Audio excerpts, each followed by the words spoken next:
There's never been a black cop in this city. We think you might be the man to open things up around here. I saw the latest Spike Lee joint the other day. It's called BlacKkKlansman with an extra K in there because it's about the KKK, and it's about the first black police officer in Colorado Springs in the 70s. His name was Ron Stallworth, and he was a real guy, and this really happened.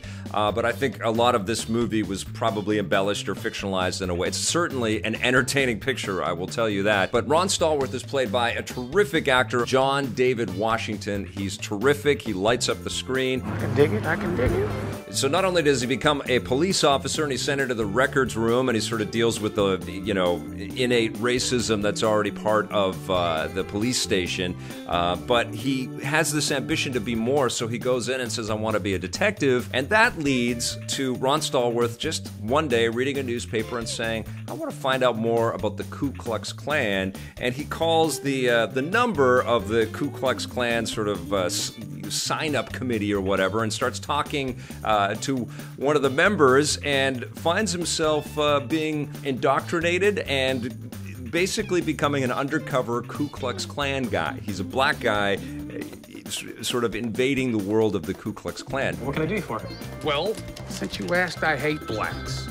Now, obviously, he can't go into that world and come out alive, so what happens is there's a two-person persona here. Adam Driver is the Ron Stallworth that shows up in person. With the right white man, we can do anything. And over the phone, it's the real Ron Stallworth, played by John David Washington, doing all the conversing with everybody, including all the way up to David Duke, who is expertly played by Topher Grace. I want to thank you so much for never putting your country second.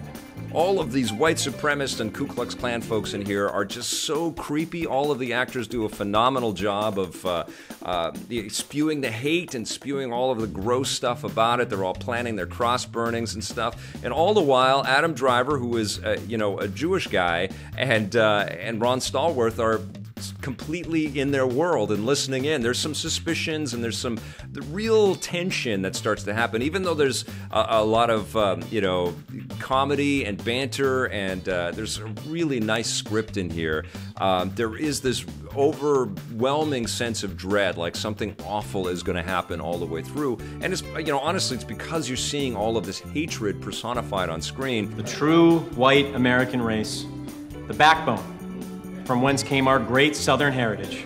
It's a beautiful film, though, man. It is just gorgeously shot. I love the actors and the performances in it, and Spike Lee always throws fantastic music to, counterpoint all of his shots. And there's great scenes of as Ron Stallworth and Patrice, played by Laura Harrier, are kind of falling in love. They go to nightclubs and they go to parties and stuff, and the music is celebrated, and it's just wonderful, all of those moments, and then it's punctuated by all this hatred and vitriol, and you just want to punch these white supremacists in the face. You just can't believe that they can be this stupid and repugnant, but they are. And what's awful about the feelings that this movie evokes and why Spike Lee is doing this in 2018 is that it's still very relevant in 2018, and there's lots of allusions to the fact that David Duke is kind of paving the way for politicians that will feed on that hatred and thrive on that hatred. And of course, he's pointing directly at Trump. America first. America first. He actually ends the film with scenes of the Charlottesville, rioting and people protesting and people getting killed, and it's horrific and it's awful. But it really kind of underlines why this film and this story was important.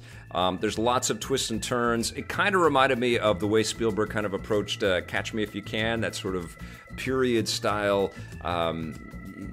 Snapple, it's got a really great sense of pace, and there's a sense of fun about it all. But just like in Catch Me If You Can, there was also that sort of underlying dread, like something bad is going to happen, and that's exactly what's going on in here. You for the white race, Ron? Oh, hell yeah. I feel like the ending got a little messy and out of control, and there were some logic issues, but it still packed a powerful emotional wallop, and it it just was a movie that is going to stay with me for a long time, and I encourage you to go out and check this one as well, because I think it's going to stay with you as well. I'm going to give BlacKkKlansman an 8.5 out of 10.